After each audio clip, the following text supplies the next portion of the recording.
Hey, welcome back to Milton Daily Homes. Chuck here. It is Friday the 13th. But none of today's homes are very scary, so you should be fine. We have 22 properties today, so it's a pretty big list. Out of this, there's a couple standouts, and we're going to talk about them in the episode. 6020 Dairy Road, number 79, 419.9. It's a woodbine model, 1357 square feet. You've got a main floor that could be used as like a home office.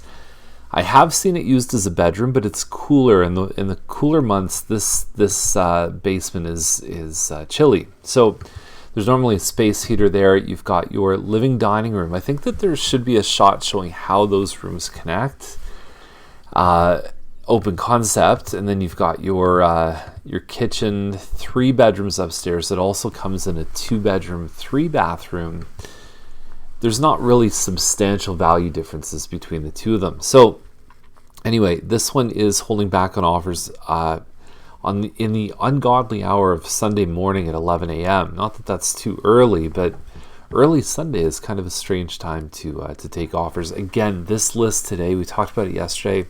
Probably half of these homes are taking offers on May 16th. So there are strategically benefits to that if you're a buyer, and it's also maybe worth considering if you're launching a home, and although it might be too late, to consider moving it to Tuesday, because only one buyer is going to get all of those homes that are taking offers. You're going to have hopefully the spillover effect on the next day. Anyway, $419 is a good price. We've seen this floor plan sell for $450, $460, and even similar sized townhouses go for as high as $487 for the end units. So it's a good deal. I wouldn't be surprised if this one sold, $20,000, $30,000 more. It wouldn't surprise me at all. It does have a $90 a month fee. People don't seem to care on that compared to the other one that we just actually, let me show you this one here in the Oakville Milton list on Wettenhall. So $445 is the price on this one here. Same setup, main room, plus you've got your living dining. The photos kind of jump around a little bit. That's your outside though. The thing with Wettenhall is you're not paying that $90 a month fee, but what this one sells for and what Dairy sells for is probably going to be pretty similar. The head-to-head battle will obviously affect both of them, as it always does with any competition, but I think the buyer pool is enough that they're both going to be successful. But this price, even to me, looks like a good deal. So compare that to the $419 over here. And like I said, don't be surprised if it's much higher. I mean, homes that are a few hundred square feet smaller than this one sell between $410 and $420. So they're both good head to head. I've talked about this one on Oak Street before, $489. Now it has 3 units, normally at $489 with a triplex. I am all over that in a big way.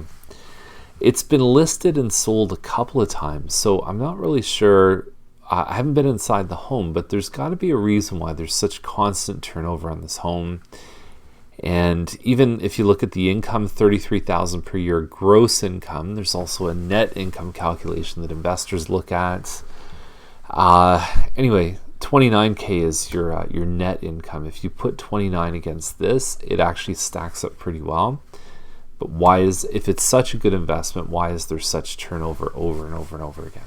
I like this one on Bell. It's listed for the same price as Joyce, and Joyce, you can't even go inside, just how bad that house is. It's a disaster. So this one is not a disaster. It's a different area.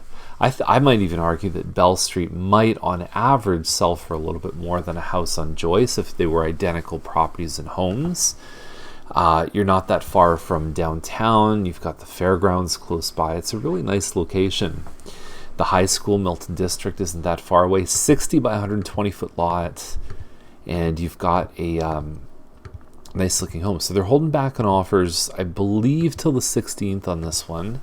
I'm going by memory here. But the other thing, that if you're going to sell a home like this, you have to be, I think, aware of the fact that if there's a couple of buyers that are interested, there's a chance they're going to remove their home inspection condition. But in a home with this age, Are they going to offer a lower amount because they're just not sure how much work needs to be done? And you can see cosmetically it's good, but that's different than the structure and the function of the home.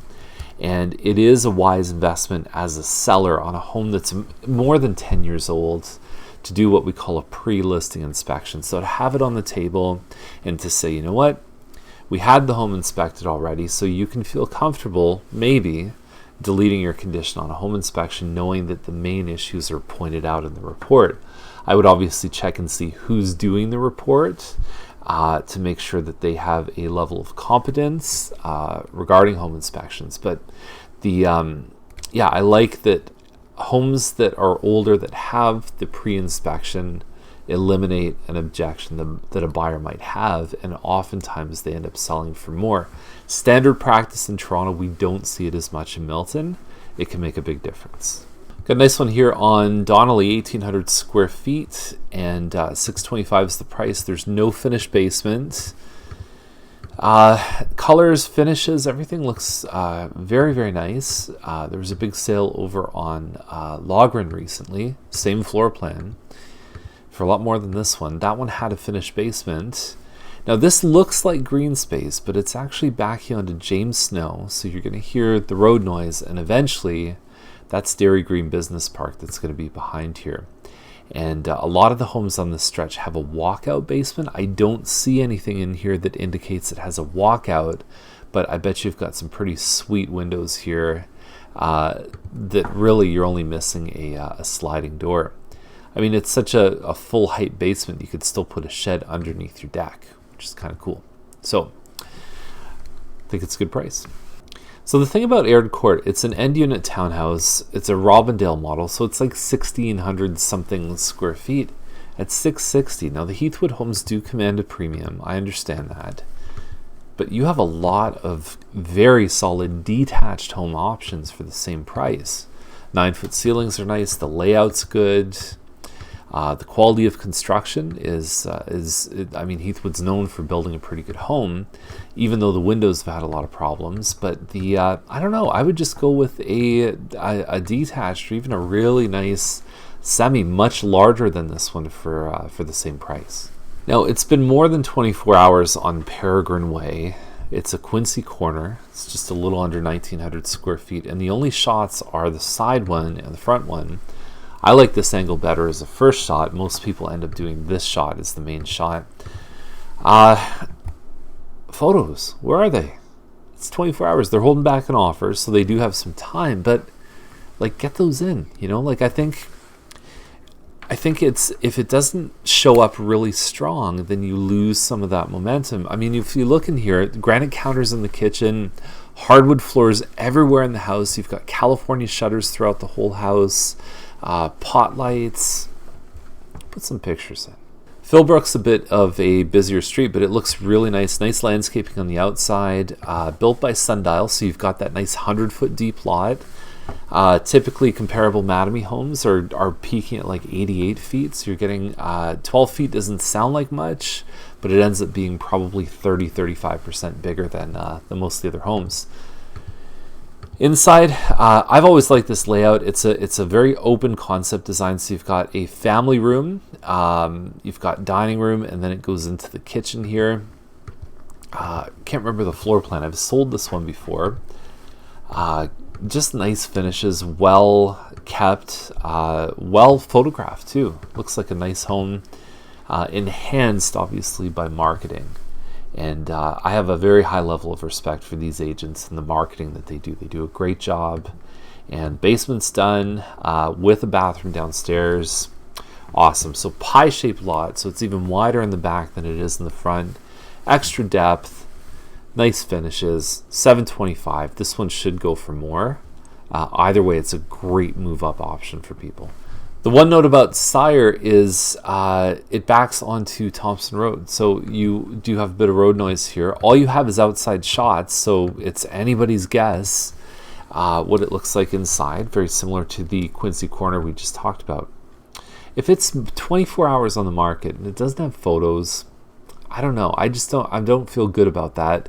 I always say to people the two reasons why photos don't happen is it's either really hideous inside, or the agent just isn't doing what they should do. And so I don't know which one it is, but you lose a lot of exposure when you don't have photos. Everything has to be there. Minute one, it's all set. So that wasn't too scary, was it? Friday the 13th, enjoy the day.